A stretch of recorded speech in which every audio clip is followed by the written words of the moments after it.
Bonjour à toutes et à tous, vous êtes sur la chaîne Ingénieur IA. Je suis Zachary Souga et sur la chaîne, je partage avec vous mon parcours, la roadmap que je suis en fait pour devenir un ingénieur dans le domaine de l'IA. Donc comme vous le voyez là, je dois absolument maîtriser chaque compétence de la présente roadmap. Donc sur la chaîne, vous avez des playlists pour chaque compétence à maîtriser. Donc si c'est les thématiques qui vous parlent, vous vous abonnez, vous cliquez sur la cloche de notification et on fait le parcours ensemble. Dans cette vidéo, nous allons créer une table. Mais avant cela, je vais revenir sur cette histoire de clés primaires et clés étrangères. Donc pour cela, on va se rendre dans PG Admin. Je suis sur la base ZenFilms, d'accord? Donc ici, je vais aller dans Schema, notre chemin de données, d'accord? Et ici, notre schéma, pardon, j'ai dit chemin, c'est schéma. Et ici, on a les différentes tables. Alors, je vais prendre la table Customer, qu'on a déjà eu à utiliser à maintes reprises. Select étoile from Customer. Ok, je vais faire F5. Alors, ici, la colonne Customer ID. Ici, en fait, on a notre clé primaire. Ici pour PK. P pour Primary, K pour Key, Primary Key. Donc ça, c'est la clé primaire de la table Customer. Et ici, en fait, les valeurs ici, la donnée ici, on ne peut pas avoir des doublons. D'accord? Très bien. Ici, dans Store ID, d'accord, cette colonne-là est également adresse ID, ok? Ces deux colonnes-là, à savoir Store ID et adresse ID, sont des clés étrangères. Donc, adresse ID et Store ID font référence à d'autres tables, d'accord? Donc, adresse ID fait référence à la table adresse, donc celle-ci. Et Store ID fait référence à la table Store, celle-ci. Autrement dit, si on inspecte la table adresse, select étoile from adresse, je sélectionne F5, vous voyez ici, adresse ID, dans la table adresse, c'est la clé primaire, primary key. Alors que dans la table Customer, adresse ID est une clé étrangère. Donc, dans la table Customer, adresse ID peut avoir de doublons ici, mais pas dans la table adresse, pour la simple et bonne raison que ça, c'est la clé primaire dans la table adresse. Et dans la table Customer, c'est la clé étrangère. Une clé étrangère peut avoir des doublons. Ok? Très bien. Donc, du coup, je peux vous le démontrer. Hein. On va voir si on a des doublons ici. Par exemple, dans adresse ID. Donc, on va dire order by adresse ID. Ok. Du coup, on sélectionne tout. On exécute. Alors, adresse ID. Non, je suis dans la table adresse. Je dois le faire ici, où elle est clé étrangère. Ok. Alors, est-ce qu'on a des doublons ici? Non. Je pense qu'on le verrait bien entre la table Payment et la table Customer. À la place de adresse ici, je vais faire Payment. OK. Je vais exécuter. Donc, ici, dans la table Payment, OK, Donc ici, en fait, on a Customer ID, d'accord, qui fait référence à la table Customer, d'accord, qui fait référence en fait à la colonne Customer ID de la table Customer. Et ici, vous voyez, on a des doublons, d'accord. Donc Customer ID ici, c'est une clé étrangère dans la table Payment. Donc on peut avoir des doublons, d'accord, dans une clé étrangère. Très bien. Maintenant, voyons voir comment procède-t-on pour créer une table. Alors, on commence par écrire Create Table. Par la suite, on donne le nom de la table. OK? On ouvre une parenthèse. Nom de la colonne. OK? Donc, je vais appeler colonne 1 ici. Le type, que ce soit int, varchar, small int, etc., etc., serial, etc. Par la suite, on a la contrainte, primary key, unique, default, not null, etc. Donc, virgule, lorsqu'on a plusieurs colonnes, nom de la deuxième colonne, le type, la contrainte, s'il y a la contrainte, hein, on n'est pas contraint d'avoir une contrainte. S'il y a une contrainte, on la met. Si on ne l'a pas, bah, on n'a pas de contrainte. OK? Et on ferme par une parenthèse. Exemple ici, ce qu'on va faire, ici, on est en train de créer la table Director. OK? Donc, notre clé primaire, c'est Director ID. D'accord? Le type, c'est serial. OK? Et je vous ai dit que avec le type serial, en fait, on a l'auto-incrémentation. D'accord? Donc, on ne peut pas avoir des doublons. Primary key, notre contrainte. Après, on a Director Account Name. OK? Le type varchar, c'est une chaîne de caractères unique. Donc, on ne peut pas avoir de doublons également ici. Après, on a prénom, first name, varchar 20. OK? Vous voyez, ici, on n'a pas de contrainte. OK? Après, on a nom de famille, last name, varchar 20.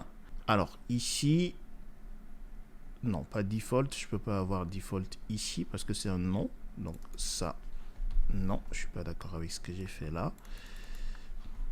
Hop, OK. Donc, ici, on va mettre la virgule. OK.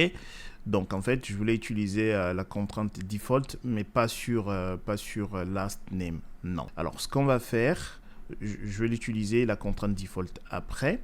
Donc, ici, on a adresse ID. D'accord. Donc, adresse ID fait référence, à la table adresse. D'accord. Donc, référence à la table adresse et la colonne, c'est adresse ID. Donc, ici, on va rajouter quelque chose. Hein. Donc, ici, qu'est-ce qu'on peut rajouter? Ici, on va rajouter, pour pouvoir utiliser en fait notre contrainte default, on va rajouter middle name. OK.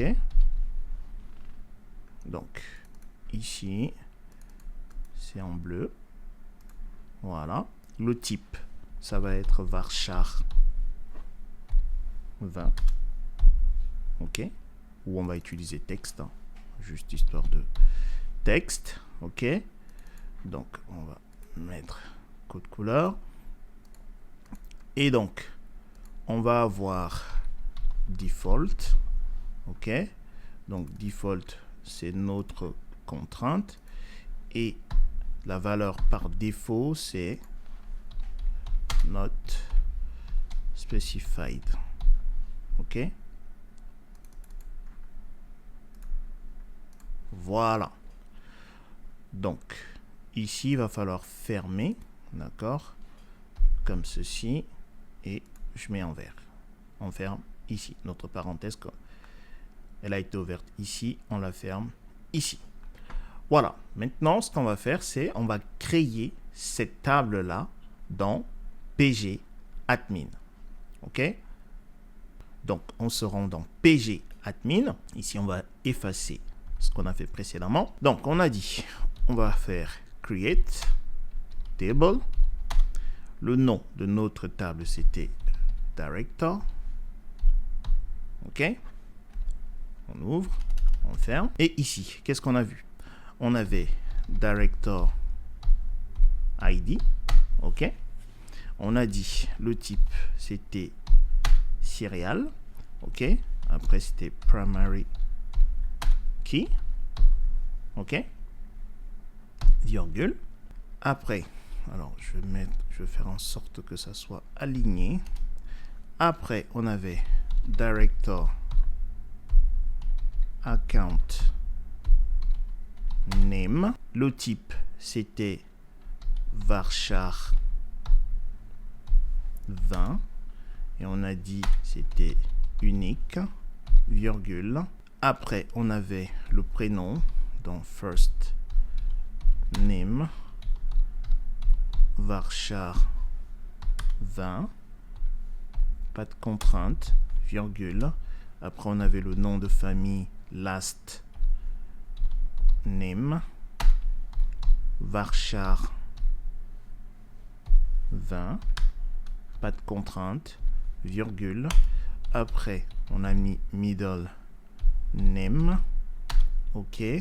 Ça, on a dit texte. OK. Et on a dit default. Et on a dit comme valeur par défaut not specified. OK. Virgule. Après, on avait notre clé étrangère, à savoir adresse ID de type int. OK. Référence. D'accord. Il fait référence à la table adresse. La colonne, à la colonne adresse ID. OK. Et du coup, il fallait fermer ceci. D'accord. Voilà. Là, c'est bon. Alors, il faut faire attention parce que je l'avais déjà fermé ici. Donc, si j'exécute, j'aurai un problème. Donc, il faut enlever ça. OK. Maintenant, je sélectionne tout. J'exécute. Alors, erreur de syntaxe près de primary key. Alors, qu'est-ce qu'il n'aime pas ici? Ah oui, j'ai mal écrit primary key. OK. Voilà, c'est comme ça. Très bien, je sélectionne tout. J'exécute. Voilà, c'est créé. Du coup, si je viens ici, clic droit, OK, refresh. D'accord. Je viens ici au niveau des tables. Director, il est là. OK. Donc, du coup, si je déplie tout, OK. Et je viens ici dans contrainte. Je clique là. OK. Regardez. Donc, qu'est-ce qu'il me dit? Il me dit ici, director adresse ID. D'accord. Si je fais clic droit là-dessus, properties, et je fais column. OK. Donc, adresse ID, la colonne adresse ID, en fait, fait référence à la table adresse. D'accord. Très bien. Donc, ça, on peut fermer. Ici, si je fais clic droit, je viens là. OK. Donc, ici, il me dit director primary key. OK. On peut regarder. Hein. Donc, ça, c'est ma clé primaire. OK. On ferme. Et après, ici, je viens là. Clic droit. Properties. OK. Donc, ici, on a le nom de la colonne. Ça, c'est notre colonne, en fait, qui est unique. D'accord. Et après, on peut regarder hein, dans définition, qu'est-ce qu'on a? On a juste le nom de la colonne, table space. OK. Voilà ce qu'on a comme info ici. Donc ici, en fait, qu'est-ce qu'on voit? On voit que on a notre clé primaire. Ici, on a notre clé étrangère. Ici, on a la colonne unique. D'accord. Alors, regardez, ici, on avait quelque chose ici, là. Regardez, si je fais ça, on a public ici, point adresse. Le public ici, il est là. Ça veut simplement dire que notre schéma ici, il est public. D'accord? Donc, public.adresse. Donc, notre table adresse appartient au schéma public ici. C'est tout ce que ça veut dire en fait. OK? Donc, on peut fermer. Voilà. Donc, maintenant, on a créé notre table. Dans la prochaine vidéo, nous allons voir comment insérer des données dans la table qu'on vient de créer. Si vous avez des questions sur la création d'une table, dans la section commentaires, vous me posez des questions et je répondrai. Portez-vous bien. Peace.